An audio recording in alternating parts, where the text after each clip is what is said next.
Hi, I'm Gary. Welcome to the Blind Tiger Farm. Well, actually, we're not at the Blind Tiger Farm today. It's about 15 miles that way and about 42 feet up.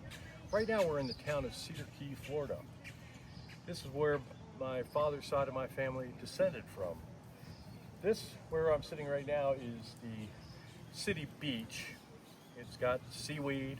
If you get out too far during low tide, it's got mud. It's not a huge beach, but it is nice and it's something.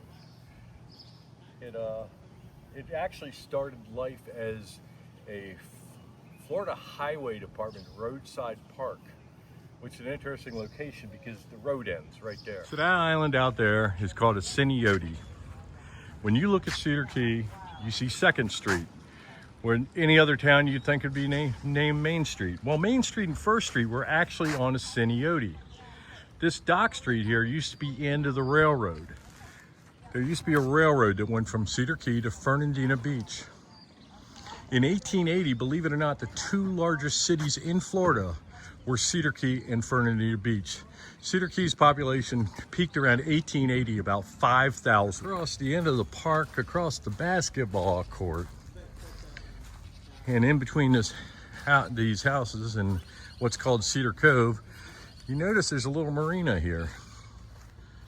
And back in the 70s, the Cook family used to run the Cedar Key Marina.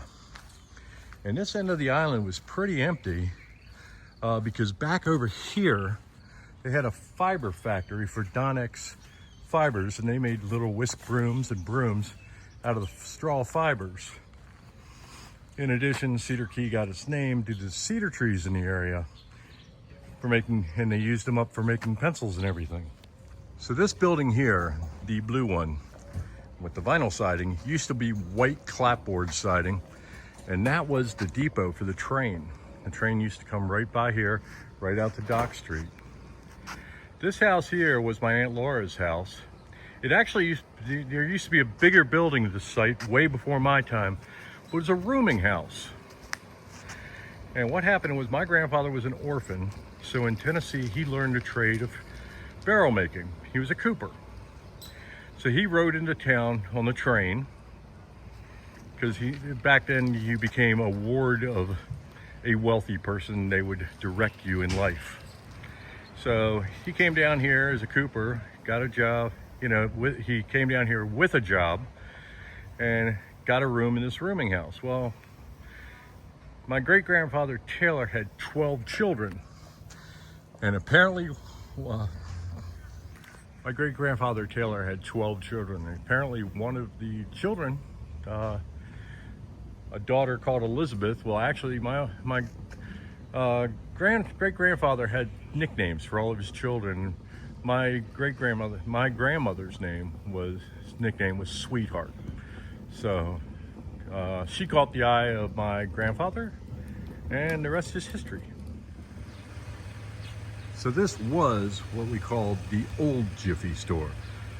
What we call the new Jiffy store is about 40 years old, and it's out there farther out on the island. And that is the post office. So unfortunately, both of these structures were flooded during Helene, and they're using alternate methods to deliver the mail, and the Jiffy store has just moved to the one location farther out.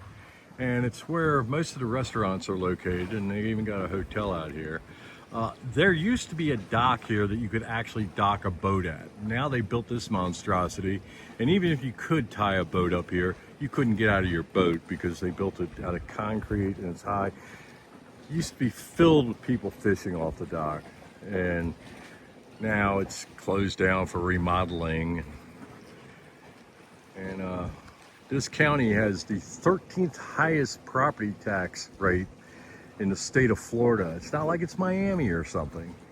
It's a small rural county, but they got the 13th highest property tax rate. People wearing suits deciding things. I remember my uncle telling me a story back in the 90s. Someone came through and just upped the millage rate on all the properties in Cedar Key. He had to go up before the zoning commission and talk to them about it.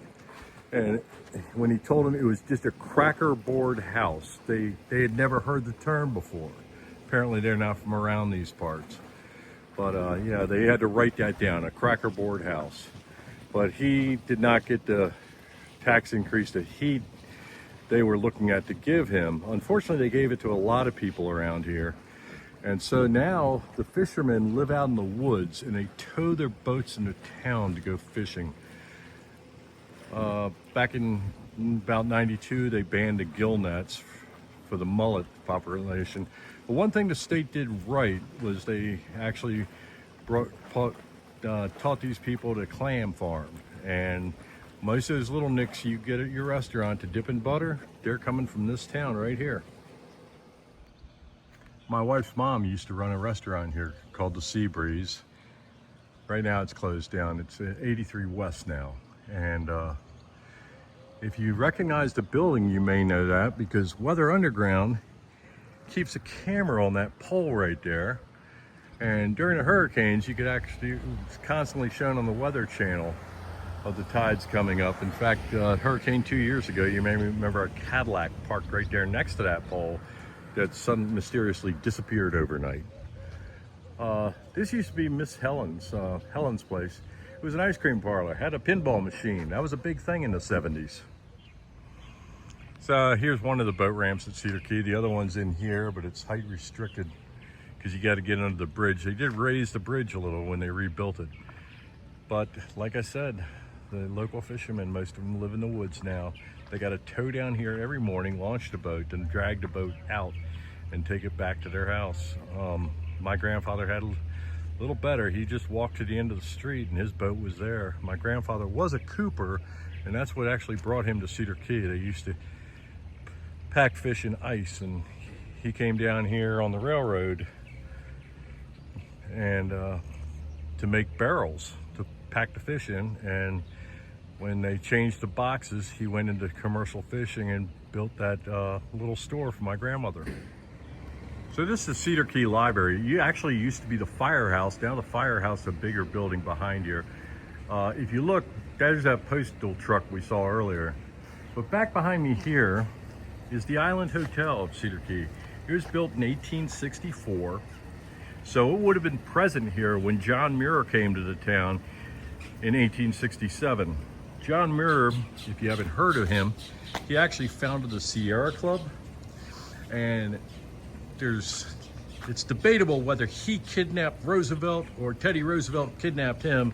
But anyway, I think it was a plan they had together, and they disappeared in the Sierras for about 3 days without any Secret Service protection or anything like that, because Teddy Roosevelt liked to be in the wild. This area is Cedar Key, like I said, but it's on what they call the nature coast of Florida. There's a lot of wild things still found here.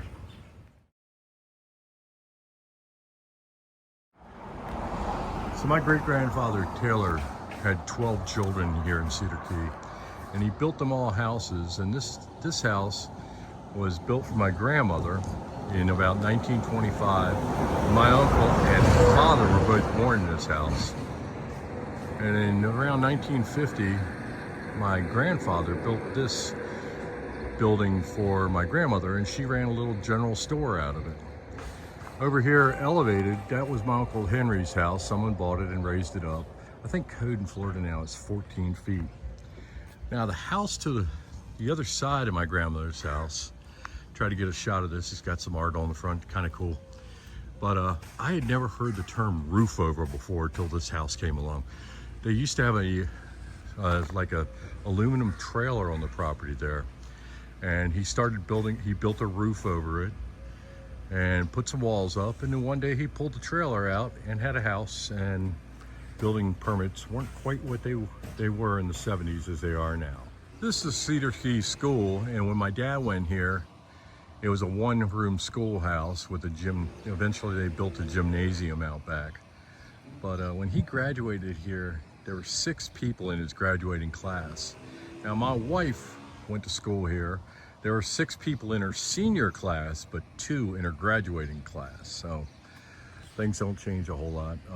It hasn't grown a whole lot. They handle grades kindergarten through 12 here.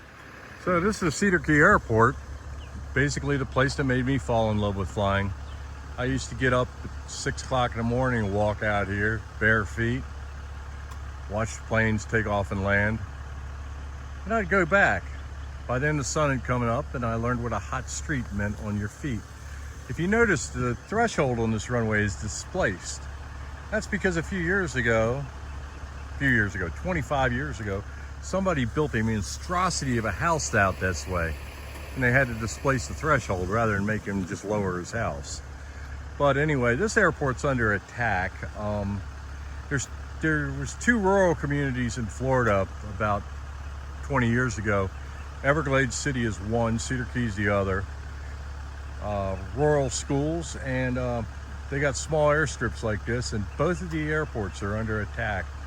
People trying to close them down and pull up the bridges and build houses or something.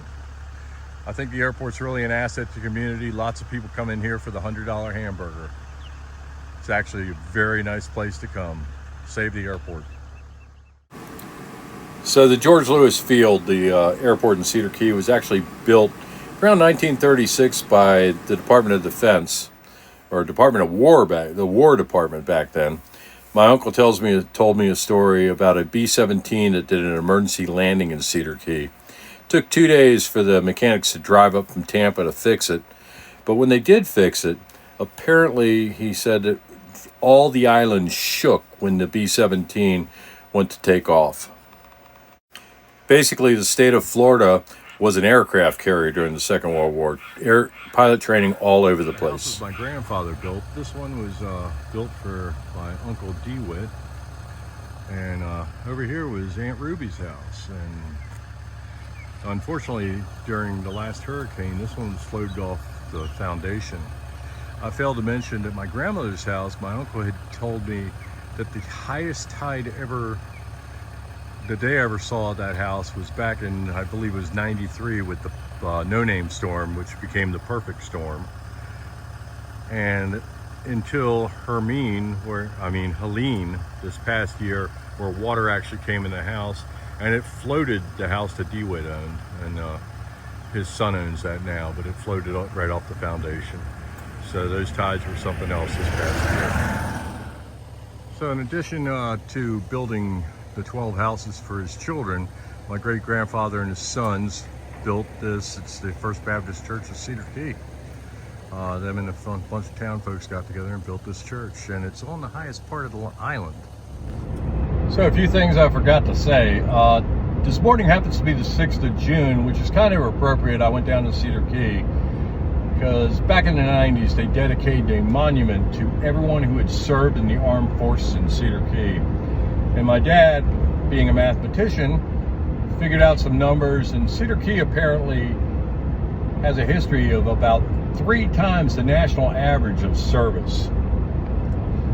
So Cedar Key has sent a lot of people to the military to fight for their country over the years. And we're thankful for that. So I keep thinking of things I forgot to mention. That railroad did run from Cedar Key to Fernandina Beach. But when Henry Plank came along to build a railroad, the Florida West Coast Railroad, he apparently had a spat with the people in Cedar Key. So he decided, rumor has it that he said owls will roost in your attic, and he bypassed Cedar Key coming down the West Coast, and he made his port in Tampa. So Tampa got the new railroad, and Cedar Key exhausted the cedar trees and basically became a fishing village.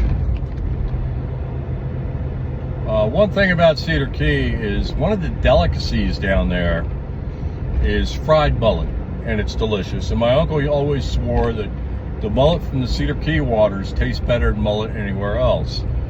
Now, when I used to go bill fishing, I'd tell people that I like to eat mullet, and they'd be like, that's bait.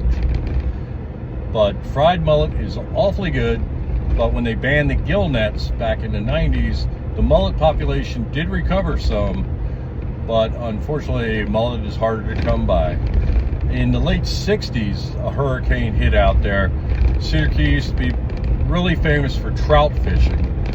And the grass banks off of Seniote and Seahorse Key were decimated by the hurricane. So it took years for the trout fishing to come back out there. when I was younger, we used to actually scallop on the grass flats out there off in Seniote. I have not been there in years, but we are planning on, in July, when scallop season opens, instead of going to Crystal River, we're going to try our luck off of Seniote Key and see how that works out. Gonna add a shout out to Outdoors with T-Dub. Timmy's got a channel and he does some fishing, some hunting, some construction. Been working with a horse over there. He grew up in Cedar Key and he lives out in the woods now. And he's not that far from us, but thought I'd give a shout out. Go over to his channel, check it out, Outdoors with T-Dub.